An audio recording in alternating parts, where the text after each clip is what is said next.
Hi folks, this is Jay. Hope everybody's okay. I'm making a video by popular request, and we're just going to recap what I've learned about atheism and about my own life this year.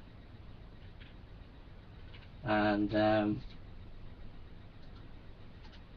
hope tonight's going to be a blessing to you as we just think about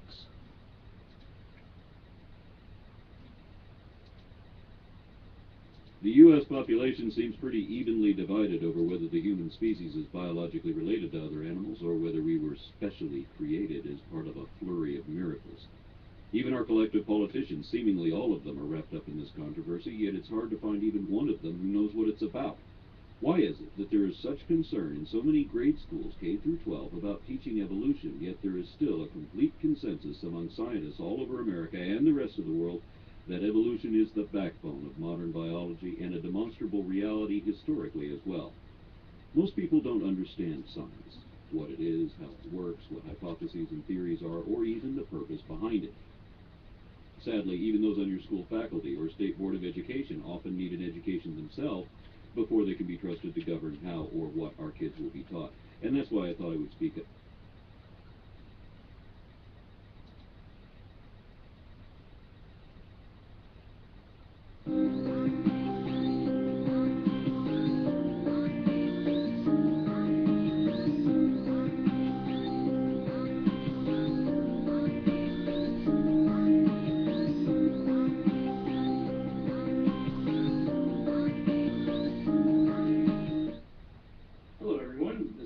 Reporting for Atheism TV, and today we have a special interview with our guest here, DPR Jones.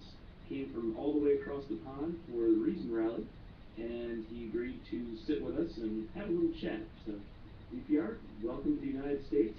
Thank you very much. It's a pleasure to be here. Excellent. So it's your first time in the U.S., right? It is, yes, first time ever. Okay, great. So what are your impressions of the United States in general? I mean, I know you've only seen a very small slice of it so far, but what, if anything, has really jumped out at you in terms of our culture and the people and language and whatever? It's the small things that stand out. The one thing that I've been most impressed with is that when you cross the road, and obviously we have light signals for pedestrians as well, but what we don't have is a little clock that tells you how quick you've got to get over the other side of the road before you get mowed down. In England, all we have is just red and green. So yep. that's about.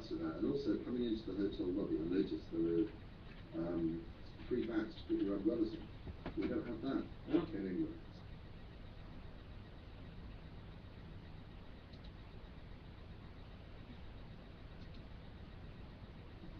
One person in 3 on this planet is a Christian, and of those professing Christians, Christian website visits suggest that maybe only 1 in 10 has ever read the Bible, which instantly puts the Bible into this very strange category of being both bestseller and simultaneously one of the least read books of all time. It also puts Christians in this bizarre category that they believe in something.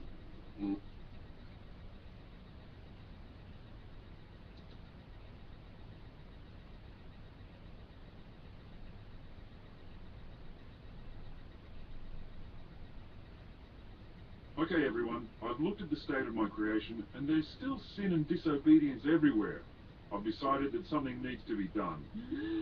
What? What's the problem? Sir, whenever you say that kind of thing, it usually means that a lot of people are about to die violent and painful deaths. Forget all of my past initiatives. I'm going to Earth myself in human form and it's going to be the turning point of the history of creation. So, some of you are probably wondering what all those voices were, and etc. And some of you will instantly have recognized some of those voices, and hope everybody's okay. It's good to see you. And this video is named after AronRa, who I used to call AronRa, but I learned this year to call him AronRa and not AronRa. So Merry Christmas, AronRa. Merry Christmas and a Happy New Year to you and to your posse, and I hope that you and all your people, DPR Jones and all the rest of your posse out there, are okay. I have my glass of wine here, and I have my hot water bottle ready to go to bed in a minute, and I call him Charlie. So this is my hot water bottle, Charlie, and my glass of wine for Christmas.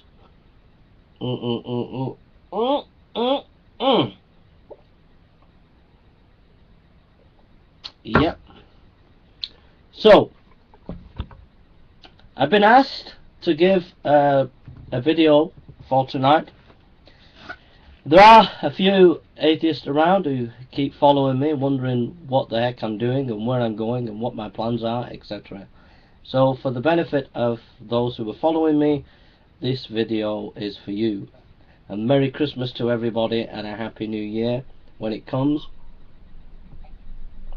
I might just do a Christmas special a couple of days before Christmas, some funny sketches, having a bit of fun with the militant atheist out there.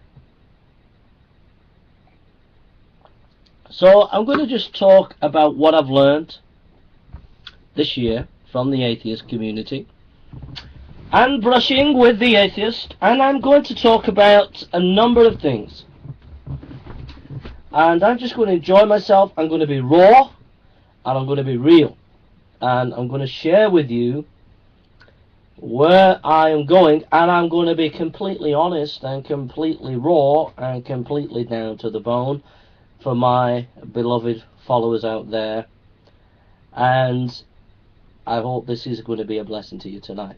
I'm going to talk about things, and there'll be things in what I'm talking. You can PM me and ask me questions and give me your opinions, as I'm no doubt you will do. Whatever you do, don't take the mick out of me and my hot water bottle Charlie, because me and Charlie go a long, long way back. Ever since I was 10 years of old, I have had Charlie in my hot water bottle, and he's very, very precious to me. And if I have any criticisms of anybody out there, I will be mortified, for Charlie is very, very precious to me. Okay? Anyhow, the eccentric academic Jason Barnes, who always wins the atheist, because Jason always bases everything on proper academic scholarship, as you all know, and you should know that by now. I can prove my point. I have proved it many, many times. Remember the great Pascal comment I made on the debate with negation of P? That must have been one of the best comments on YouTube ever, and nobody really understood what I was talking about. So there's my evidence to suggest to you that I have the academic ability to show you that Christianity is true and atheism is not true. Anyhow, let us get on. This video is going to be a long time. It's going to be entertaining and thought-provoking, but I am going to enjoy it, folks. I am just going to enjoy a relaxing evening with my friends and followers out there.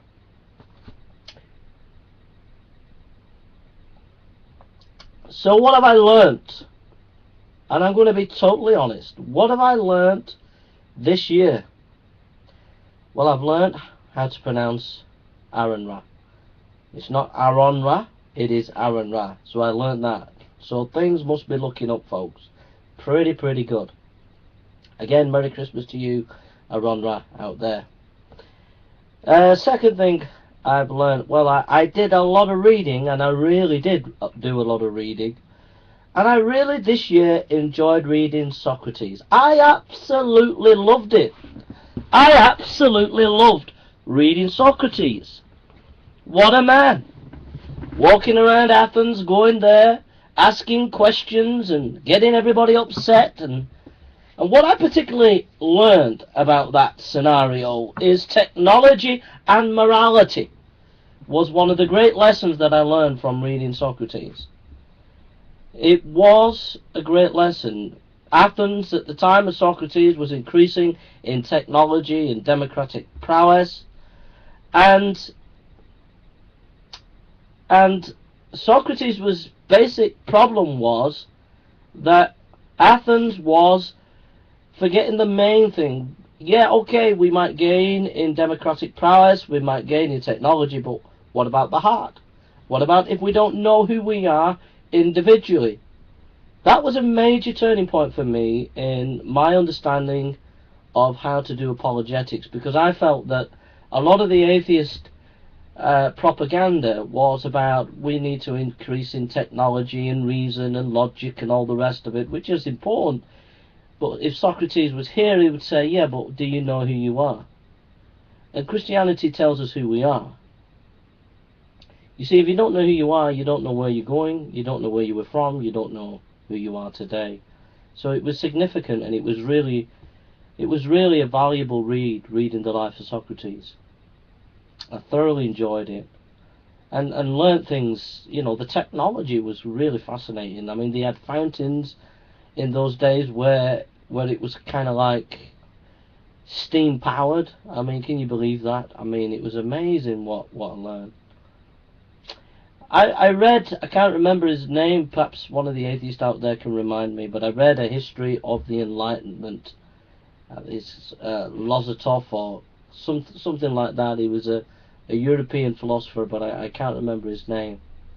But it was a decent sized book, and basically traced the Enlightenment thinking and the history of the Enlightenment. That was a major help to me in critiquing atheism, because it showed me how there was a separation in the way we viewed what it was to be human. Before the Enlightenment, being human was moral and rational, but at the Enlightenment, morality got pushed to the side as to what was important to be human, and the rational was emphasized more. And so there was a dichotomy between what it was to be human. The rationality was played up as important, and the morality was not played up as important. And that's why you had the Romantic movement, which wanted to have more emphasis on feeling and emotion, because they were reacting to this hyper-rationalism.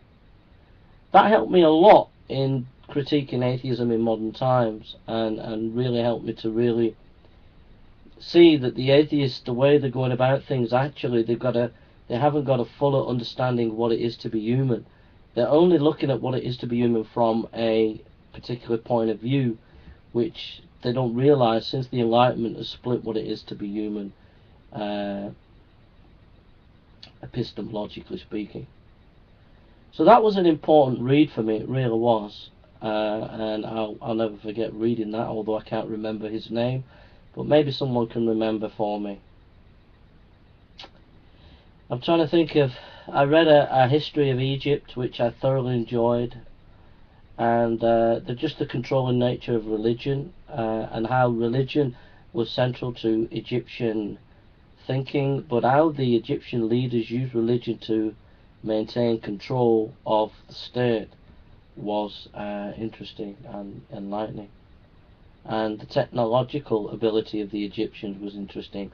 And also everything that they did in the Egyptian culture, building the pyramids, really was because they had feared death.